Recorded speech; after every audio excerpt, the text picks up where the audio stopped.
Aditya ജ്യോതിഷാലയത്തിൻ്റെ YouTube ചാനലിലേക്ക് എല്ലാ ജ്യോതിഷ വിശ്വാസികൾക്കും സ്വാഗതം.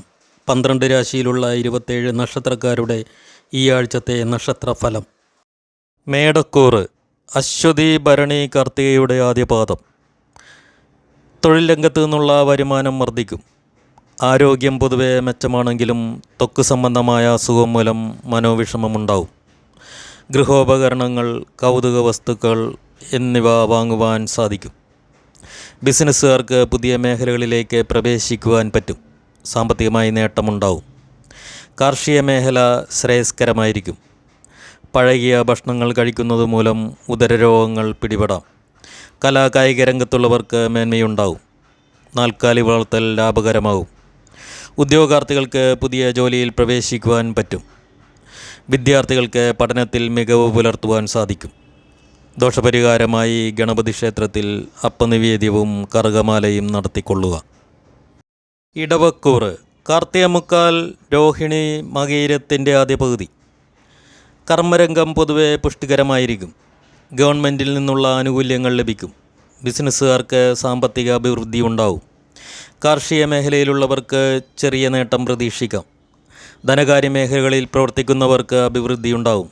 കലാകായിക രംഗത്തുള്ളവർക്ക് ചെറിയ തടസ്സങ്ങളുണ്ടാകാം. അകന്നു നിന്നിരുന്ന സുഹൃത്ത് ബന്ധങ്ങൾ പുനഃസ്ഥാപിക്കാനാവും. പുതിയ വീടിനായുള്ള ശ്രമങ്ങൾ തുടങ്ങും. പുനർവിവാഹാലോചനകൾ ശരിയാവും. മാനസിക അസ്വസ്ഥതകൾ കുറേയൊക്കെ മാറിക്കിട്ടും. വിദ്യാർത്ഥികൾക്ക് പഠനത്തിൽ മികവ് കാട്ടുവാൻ പറ്റും. ദോഷപരിഹാരമായി ദുർഗാക്ഷേത്രത്തിൽ ഭാഗ്യസൂക്തവും നെയ്വിളക്കും നടത്തിക്കൊള്ളുക. മിഥുനക്കൂറ് മകീരാര തിരുവാതിര പുണർദം മുക്കാൽ. ഭാഗ്യാനുഭവങ്ങൾക്ക് ചെറിയ തടസ്സങ്ങളുണ്ടാവും. ദൂരദേശയാത്രകൾ വേണ്ടിവരും. അലച്ചിലും കാര്യതടസ്സങ്ങളും ഉണ്ടാവും. വിദ്യാർത്ഥികൾക്ക് വിദ്യാഭ്യാസത്തിന് തടസ്സങ്ങളുണ്ടാവും. കർമ്മരംഗം ശുഭകരമായിരിക്കില്ല. കേസ് കാര്യങ്ങളിൽ കൂടുതൽ ശ്രദ്ധ വേണ്ട സമയമാണ്. നേത്രരോഗം, വായുകോപം, സന്ധിവേദന എന്നിവ ഉണ്ടാകുവാൻ സാധ്യത കാണുന്നു.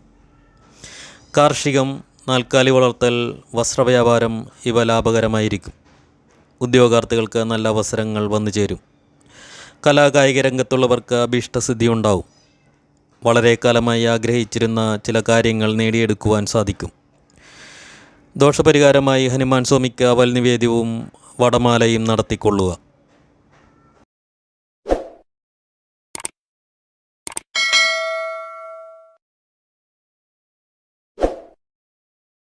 കർക്കിടകക്കൂറ് പുണർദ അവസാന പാദം, പൂയം, ആയില്യം.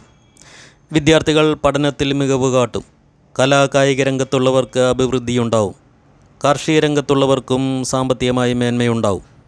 ധനം കൈകാര്യം ചെയ്യുന്നവർ ശ്രദ്ധയോടെ കാര്യങ്ങൾ ചെയ്യുക. കാര്യതടസ്സങ്ങൾ കുറേയൊക്കെ മാറിക്കിട്ടും. തൊഴിൽ രംഗം മെച്ചപ്പെടും. തൊഴിൽ രംഗത്തു നിന്നുള്ള വരുമാനം വർദ്ധിക്കും. സൽക്കർമ്മങ്ങൾക്കായി പണം ചെലവഴിക്കും. പുതിയ ഗൃഹനിർമ്മാണത്തിന് ചില തടസ്സങ്ങളുണ്ടാകാം. ഊഹക്കച്ചവടത്തിൽ നേട്ടം പ്രതീക്ഷിക്കാം. ഉദ്യോഗാർത്ഥികൾക്ക് ടെസ്റ്റുകളും ഇൻ്റർവ്യൂകളും എളുപ്പമുള്ളതായിരിക്കും. ദോഷപരിഹാരമായി വിഷ്ണു ക്ഷേത്രത്തിൽ ത്രിമധുരവും ഭാഗ്യസൂക്തവും നടത്തിക്കൊള്ളുക. ചിങ്ങക്കൂറ് മകം, പൂരം, ഉത്രത്തിൻ്റെ ആദ്യപാദം. സാമ്പത്തിക കാര്യങ്ങളിൽ അടുക്കും ചിട്ടയും കൈവരും. കർമ്മരംഗത്ത് മേലുദ്യോഗസ്ഥൻ്റെ സമീപനം ഗുണകരമാവും. വാഹനങ്ങൾക്ക് പാഴ്ചെലവുകൾ വർദ്ധിക്കും.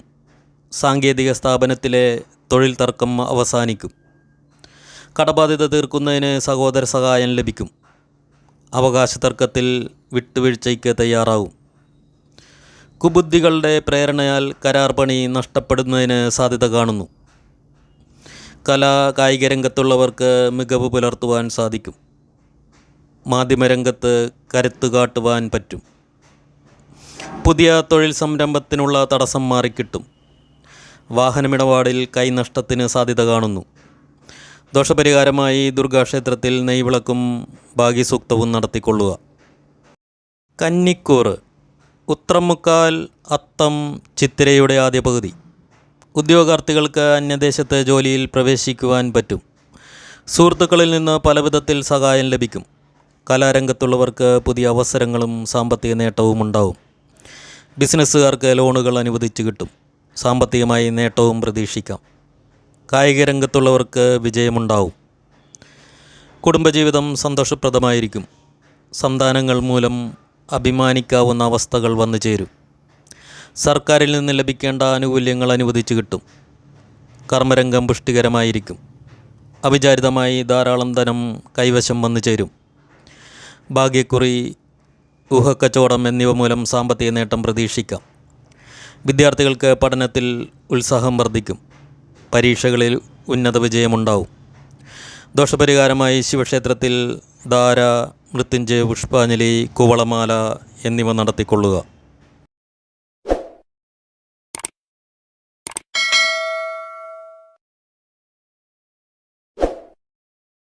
തുലാക്കൂറ് ചിത്തിര അവസാന പകുതി, ചോതി, വിശാഖം മുക്കാൽ. ഏറ്റെടുത്ത കാര്യങ്ങൾ വിജയത്തിലെത്തിക്കുവാൻ ബുദ്ധിമുട്ടും. വിദ്യാർത്ഥികൾക്ക് പഠനത്തിൽ അലസതയും തടസ്സങ്ങളുമുണ്ടാവും. ബിസിനസ്സുകാർക്ക് ധനലാഭവും ധനനഷ്ടവും ഒരേപോലെ അനുഭവിക്കേണ്ടി വരും. ശരീരക്ഷീണം കൂടുതലാവും. വീഴ്ചകൾക്കും സാധ്യത കാണുന്നു. തൊഴിൽ രംഗം സമ്മിശ്ര ഫലമായിരിക്കും. കലാ കായിക രംഗത്തുള്ളവർക്ക് നേട്ടം കുറയും. അപവാദങ്ങൾ കേൾക്കേണ്ടി വരും. കാർഷിക മേഖലയിൽ നേട്ടം കുറയും. മനസ്സിന് അസ്വസ്ഥതകൾ കൂടുതലാവും. പലതരത്തിലുള്ള അനർത്ഥങ്ങൾ ഉണ്ടാകുവാൻ സാധ്യത കാണുന്നു. ആവശ്യമില്ലാതെ പണം ചെലവഴിക്കേണ്ടി വരും. ദോഷപരിഹാരമായി ശ്രീ ധർമ്മശാസ്താവിനെ എള്ളുപായസവും നീരാഞ്ജനവും നടത്തിക്കൊള്ളുക. വൃശ്ചികക്കൂറ് വിശാഖം അവസാന പാദം, അനിഴം, തൃക്കേട്ട. വിദേശത്ത് പോകുവാൻ ആഗ്രഹിക്കുന്നവർക്ക് ആഗ്രഹസാഫല്യമുണ്ടാവും. കലാരംഗത്തുള്ളവർക്ക് ചെറിയ തടസ്സങ്ങൾ ഉണ്ടാകുവാൻ സാധ്യത കാണുന്നു. ട്രാവൽ ആൻഡ് ടൂറിസം മേഖലയിലുള്ളവർക്ക് സാമ്പത്തികമായി ഉയർച്ചയുണ്ടാവും. കുടുംബജീവിതം ഐശ്വര്യപ്രദമായിരിക്കും. വിദ്യാർത്ഥികൾ പഠനത്തിൽ മികവ് കാട്ടും. ഉദ്യോഗാർത്ഥികൾക്ക് ടെസ്റ്റുകളും ഇൻ്റർവ്യൂകളും എളുപ്പമുള്ളതായിരിക്കും. അവിവാഹിതരുടെ വിവാഹം ഉറപ്പിക്കുവാൻ സാധിക്കും. ബിസിനസ് രംഗത്ത് അനുകൂലമായ മാറ്റങ്ങൾ പ്രതീക്ഷിക്കാം. പല അവസരങ്ങളും തേടിയെത്തും. സാമ്പത്തികമായി ഉയർച്ചയുണ്ടാവും. കാർഷിക രംഗത്തും റിയൽ എസ്റ്റേറ്റ് ബിസിനസ്സിലും ഏർപ്പെട്ടിരിക്കുന്നവർക്ക് സാമ്പത്തിക ഉന്നതിയുണ്ടാവും. ദോഷപരിഹാരമായി അന്നപൂർണേശ്വരി ക്ഷേത്രത്തിൽ ത്രിമധുരവും നെയ്വിളക്കും നടത്തിക്കൊള്ളുക. ധനുക്കൂറ് മൂലം, പൂരാടം, ഉത്രാടത്തിൻ്റെ ആദ്യപാദം. സന്താനങ്ങളുടെ ജോലിക്കാര്യത്തിലുള്ള അനിശ്ചിതാവസ്ഥ മാറുന്നതാണ്. ഗതാഗത വകുപ്പിൽ ജോലി ചെയ്യുന്നവർക്ക് ഗുണകരമല്ലാത്ത അവസ്ഥകൾ വന്നു ചേരും.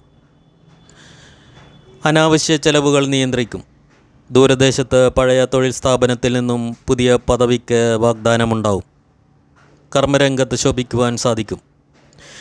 പൊതുരംഗത്ത് തകർപ്പൻ പ്രകടനം കാഴ്ചവയ്ക്കും. ശത്രുക്കളുടെ ശല്യം കുറയും. റിയൽ എസ്റ്റേറ്റ് ഇടപാടിൽ ഒത്തുതീർപ്പിന് സാധ്യത കാണുന്നു. കലാരംഗത്തെ തളർച്ച മാറും. ജീവിതശൈലിയിൽ വ്യത്യാസമുണ്ടാവും. ഹോട്ടൽ വ്യവസായത്തിലെ നഷ്ടം നികത്തുവാൻ സാധിക്കും. നിർമ്മാണ രംഗത്ത് അപ്രതീക്ഷിതമായി മുന്നേറ്റമുണ്ടാക്കുവാൻ പറ്റും. ദോഷപരിഹാരമായി ശിവക്ഷേത്രത്തിൽ ധാര, മൃത്യുഞ്ജയ പുഷ്പാഞ്ജലി, കുവളമാല എന്നിവ നടത്തിക്കൊള്ളുക.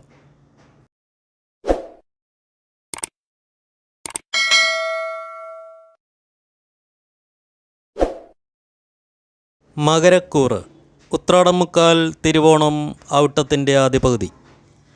ശരീരക്ലേശങ്ങളുണ്ടാവും. അലച്ചിലും ബുദ്ധിമുട്ടുകളും കൂടുതലാവും.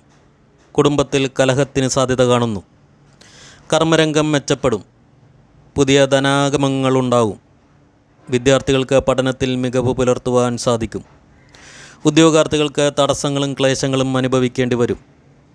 അധികാര സ്ഥാപനങ്ങളിലിരിക്കുന്നവർക്ക് സ്ഥാനമാനങ്ങൾ നഷ്ടപ്പെടുവാൻ സാധ്യത കാണുന്നു. കലാകായിക രംഗത്തുള്ളവർക്ക് നേട്ടങ്ങൾ പ്രതീക്ഷിക്കാം. പുതിയ ഗൃഹനിർമ്മാണത്തിനുള്ള ഒരുക്കങ്ങൾ തുടങ്ങും. ദോഷപരിഹാരമായി വിഷ്ണു ക്ഷേത്രത്തിൽ പാൽപ്പായസവും തുളസിമാലയും നടത്തിക്കൊള്ളുക. കുംഭക്കൂറ് അവിട്ടം അവസാന പകുതി, ചതയം, പോരുരുട്ടാതി മുക്കാൽ. ദൂരയാത്രകൾ വേണ്ടിവരും. ശിരസ് സംബന്ധമായി അസുഖങ്ങൾ അലട്ടിക്കൊണ്ടിരിക്കും. പ്രതിസന്ധി ഘട്ടങ്ങളിൽ പ്രായോഗിക ബുദ്ധി പ്രവർത്തിക്കാതെ വരും. ഉദ്യോഗാർത്ഥികൾക്ക് ടെസ്റ്റുകൾ പ്രയാസമേറിയതായിരിക്കും. കലാകായിക രംഗത്തുള്ളവർക്ക് പുതിയ അവസരങ്ങൾ വന്നു ചേരും. കാർഷിക മേഖലയിലുള്ളവർക്ക് നേരിയ അഭിവൃദ്ധി ഉണ്ടാവും. ചെലവുകൾ അധികരിച്ചിരിക്കും. വഴിവിട്ട മാർഗത്തിൽ കൂടി ധനനഷ്ടമുണ്ടാവും. യാത്രകളിൽ തടസ്സങ്ങളുണ്ടാകാം. ദാമ്പത്യ കലഹങ്ങൾ കൂടുതലാവും. ബന്ധുജനങ്ങൾക്കായി പണം ചെലവഴിക്കേണ്ടി വരും. വിദ്യാർത്ഥികൾക്ക് അലസതയും മടിയുമുണ്ടാവും. തൊഴിൽ രംഗം അത്ര മെച്ചമായിരിക്കുകയില്ല. ധനനഷ്ടങ്ങൾ ഉണ്ടാകുവാനും സാധ്യത കാണുന്നു. ദോഷപരിഹാരമായി അന്നപൂർണേശ്വരി ക്ഷേത്രത്തിൽ ത്രിമധുരവും നെയ്വിളക്കും നടത്തിക്കൊള്ളുക. മീനക്കൂറ് പൂരുരുട്ടാതി അവസാന പാദം ഉത്രട്ടാതി രേവതി. വിദേശത്ത് ജോലി ചെയ്യുന്നവർക്ക് സുഖാനുഭവങ്ങളും പീഡകളും മാറി മാറി അനുഭവിക്കേണ്ടി വരും. കർമ്മരംഗത്ത് ചില ബുദ്ധിമുട്ടുകളുണ്ടാവും. ബിസിനസ്സുകാർക്ക് പ്രതീക്ഷിച്ച ലാഭം കിട്ടുകയില്ല. കലാകായിക രംഗത്തുള്ളവർക്ക് പലവിധ തടസ്സങ്ങളുണ്ടാവും. വീട്ടിൽ നിന്ന് അകന്നു കഴിയുന്നവർക്ക് ആരോഗ്യപരമായും സാമ്പത്തികമായും പ്രയാസങ്ങൾ നേരിടേണ്ടി വരും. കുടുംബജീവിതത്തിൽ അഭിപ്രായ വ്യത്യാസങ്ങളുണ്ടാവും. വസ്തുസംബന്ധമായി ചില പ്രശ്നങ്ങൾ ഉണ്ടാകുവാനും സാധ്യത കാണുന്നു. വിദ്യാർത്ഥികൾ പഠനത്തിൽ അലസത കാണിക്കും. ഉദ്യോഗാർത്ഥികൾക്ക് ടെസ്റ്റുകളും ഇൻ്റർവ്യൂകളും പ്രയാസമേറിയതായിരിക്കും. ദോഷപരിഹാരമായി ശ്രീ ധർമ്മശാസ്താവിന് എള്ളുപായസവും നീരാഞ്ജനവും നടത്തിക്കൊള്ളുക. എല്ലാവർക്കും ഐശ്വര്യപൂർണമായ നല്ലൊരു വാരം നേരുന്നു.